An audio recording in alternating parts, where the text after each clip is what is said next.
Welcome one and all. I love science. I may not be a witch, but here I am.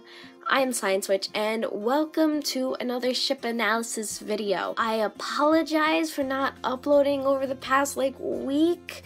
It's been a really rough time. My depression is kicked up a notch, way up there, and I've just been not feeling great, and I've literally had no motivation to do anything other than lay on my bed and play Tomodachi Life. That's literally all I've done. But regardless, the ship we're covering this week is going to be SaiGenos, or Genosai, or whatever you want to call it, but it's the ship between Genos and Saitama from the anime One Punch Man. I have not finished One Punch Man. I'm watching the English dub with my sister, and I'm not gonna watch ahead because this is our show to watch together, and I don't really, I want to watch it with my sister. It's one of the only things we still get to do together. Hopefully, I can still get in a good analysis for this with only those episodes. But I'm gonna be going mainly off fanon and what canon I know and just my general opinions. So I'm going to try to very quickly summarize how the two of them met and just a little tiny bit of background between them. Saitama is a guy who is a hero for fun. He has unfathomable strength because he trained for 3 years by doing a 10-kilometer run, 100 sit-ups, 100 push-ups, and 100 squats every single day. He's also lost his motivation for fighting. It's just, I'm gonna get more into that. And then there is Genos, who is a cyborg, who when he was, I believe it was 14, it might have been 15, but his entire family was killed by this thing called the Mad Cyborg, and he has sworn the rest of his life to finding and destroying the Mad Cyborg to avenge his family. He was taken in by this guy named Dr. Kuseno, who made him into the cyborg boy that he is now, at the age of 19. I believe Saitama is 25. They met when this weird mosquito lady thing was terrorizing City Z. Genos was trying to take care of it, and, he thought everyone had cleared out of the city. And then there's just Saitama, who's chasing down this mosquito with bug spray because, it was annoying the fuck out of him, and there's, this little, kind of subplot to the episode with this mosquito. And something happens, he gets critically injured, and he's like, fuck, I need to self-destruct. Tries to self-destruct, but right as he's about to do it, Saitama just comes completely out of nowhere, goes pew, and fucking destroys that motherfucker just in one hit. Because that's the thing, One Punch Man. Destroys anyone in one punch, or hit. And Genos, being astounded by his strength, is like, holy fuck, take me on as your disciple. Please, I want to learn from you. And Saitama's like, oh, fucking okay, okay. And in the next episode or the episode after, I don't fucking remember, Genos is like, I'm gonna move in with you, and slaps a bunch of rent money on the table, and he's like, you bring a toothbrush, and they start living together. Bing bada boom, that's where we go, and they go off fighting crime together like a bunch of nerds. Damn, I've tried to record that 5 times, and that is the fastest I've ever gone with it. Basically, the two of them really don't have anyone but each other anymore. I mean, yes, Genos does have Dr. Kuseno. They never really specify what the bond between Dr. Kuseno and Genos is, besides that he repairs Genos every time he gets injured. So I can assume that Dr. Kuseno is very important to Genos. But as for Saitama, there's no family mentioned, no friends. He just lives in his apartment alone and beats down some bad guys with one punch whenever he comes across one of them. Oh wait, where's my sweatshirt? But I feel like now that Genos moved in with Saitama was reluctant at first, but took the money because, he's fucking poor. He has no air condition. He doesn't use his air conditioner because that's apparently part of his training, but it's just because he's frugal as all fuck. But because of Saitama's immeasurable strength, Genos really looks up and admires his sensei. Or, I mean, in the English version, he calls him his master, and it's like, whoo boy, that's some kinky shit. Literally, all Genos wants is for other people to see his sensei's greatness. And And the person he wants to see this greatness the most is his fucking sensei. And just the people of City Z who don't know who Saitama is. He just wants them to know who he is. I think they gave each other someone to care about. They really do grow to become friends. And it's just, Genos' undying admiration for his sensei is just, whoa, it's huge.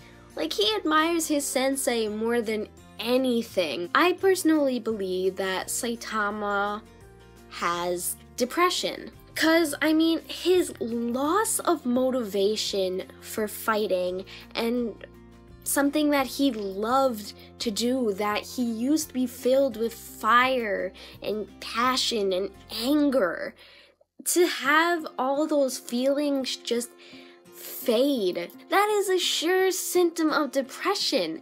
And him being so isolated, I mean, it's not like he stays in his house for days upon days, but he doesn't have any friends, really. It can really put a guy down, and for basically feeling like he's done nothing. It's just, he really needed someone to believe in him. Why am I holding a flip-flop? I don't fucking know. But whatever. Now, here's something I haven't done in my analysis videos that I said I was going to do, but I did not do for literally any of my Summer of Italia videos, which I feel pretty bad for. I said I was going to talk about their sexualities and what I thought their sexualities were. I personally say that Genos is, you see, the logical side of me says asexual, demi-romantic. But the part of me that reads all the fucking smut fanfictions and loves all the fucking fan art says demisexual, demi-romantic. He's demi in some way, shape, or form, but because he's a cyborg and I'm trying to go off of the fanon/canon, I'm gonna say he's asexual, homo, or he's asexual, demi-romantic. This is because someone really has to prove their worth for Genos to be romantically interested and invested in someone, and this happened instantaneously with Saitama, because literally the moment Saitama slapped that mosquito lady out of existence, Genos was like, please make me your fucking disciple. And not just student, fucking disciple. You know, that's some Jesus level shit. Jesus had fucking 12 of those. And here's Genos, who is like well, not really on his knees, he didn't have knees at the time, but asking Saitama to be his disciple. That is not dedication, I don't know what is. But he wouldn't just do that for anyone. He wants to be like Saitama, be strong like him, and just admiration is a kind of love, in my opinion. And that takes a lot. And I mean, yes, Genos is for the most part a cyborg, but he still has a human mind. Well, he may not have genitalia, therefore no real sexual drive. He does have a brain, which is where romance happens, I think. I mean, like, it's all the chemical endorphins and things like that go to your mind. I could have that completely wrong, but at least that's how I think it goes. You know, that's really all I have to say on Genos' sexuality. But then there's Saitama. And I've seen a lot of people speculating like, oh, Saitama's asexual. Saitama's, because he doesn't feel anything, Saitama's asexual. I personally believe Saitama doesn't have a label. Basically, he doesn't give a shit about his sexuality. He never really thought about it. And he never cared enough to really put a label on it. Basically, he's like, look, if I like you, I like you. If you're a guy, if you're a girl, I don't fucking care. If I like you, then wow, I guess I like you. He's just so nonchalant in everything compared to Genos' very stoic, serious, one-track-minded personality. Like, think about it. Demisexual is a very not well-known sexuality. It's something that Genos would have to have done a lot of research on to actually figure out what he felt. Saitama, on the other hand, with his nonchalant, I'm a hero for fun personality, he didn't. He just said, whoop-de-fucking-do. Those are things that I don't have. Labels. I don't care. And that's how I am with my gender. I don't have a fucking label for my gender. Yes, I may say I'm non-binary, but that's because people ask me what I am and I just want to say, I'd just rather say I'm non-binary, but really, I don't give a fuck what my gender is. And I just say I'm a lesbian because I was born female. All of that is fluid. It's up to your interpretation, and if your interpretation is I don't fucking want to label it, that's fine, and that's just how I feel Saitama's personality waves into it.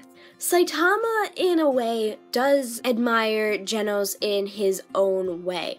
I mean, I think, from what I've heard later on in the seasons, he does show a lot more of admiration and sort of, like, concern for Genos, and I think Genos kind of becomes like a level for him. In the latest episode, I believe that, as I've seen, Saitama's getting mad at all these people who were getting mad at him for destroying the meteor that kind of wrecked City Z, and he was yelling, he was fucking screaming at all these people, and Genos comes up behind him like he didn't hear him, and he just goes, Sensei, or Master, and Saitama just stops what he's doing, turns around, and is like, oh, hey, Genos. Like, he keeps him level-headed, and I think that goes so good together. I mean, like, the fucking egg in the toaster. You can't have your toast without the toaster, and eggs just complement the toast, and they make a great breakfast. Nutritious and healthy breakfast. Forever how much sense that made. That's, I guess, how they see their relationship. It's unique in the way that it may not be seen fully as, oh, they're not the kind of couple to, like, oh, make out or, like, in public or, you know, be all, like, huggy and whatever. They kind of just go about their casual business. They were, like, domestic from the start. Like, yeah, small kisses and everything, and, you know, if, depending on what your headcanons for them, they might fuck. I mean, Genos might just want to satisfy his sensei. That's pretty much that. Their relationship is unique, and their dynamics are unique. The whole student-teacher dynamic, I know that's usually not a good thing, and it's also kind of like, it's my favorite kind of AU for relationships, but, which is probably why I like the ship so much, because it's literally a student-teacher relationship, but Genos is 19, so it's 100% okay. And it's not in a school, so I'm pretty sure it's okay. Saitama is Genos' teacher proclaimed by Genos, so no legal things in there that you could fuck up. Anyways, I think that's about it for this analysis video. I hope you guys enjoyed it. I mean, I haven't done a ship other than Hitalia in like 3 or 4 months now, so I hope this turns out okay, and sorry for not uploading in a long time. I'm gonna try and get back on that, as this coming Friday is actually my 1 year on YouTube. Well, 1 year since I uploaded my first video, so I'm gonna put out like a special video for that, so that'll be there at the end of the week.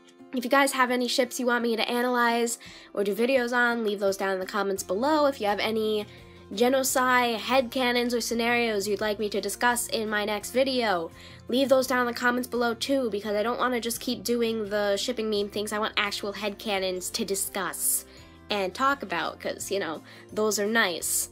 And I know it makes me feel more involved with you guys, and that's really all I want. So leave those down in the comments below. Leave any ships you want me to discuss and talk about and do videos on down below as well. And thank you guys so much for taking your time to watch this video. If you enjoyed what you saw, take a stab at that like button to let me know, and I hope to see each and every one of you sometime in the very near future. Take care of yourselves, everyone. Bye!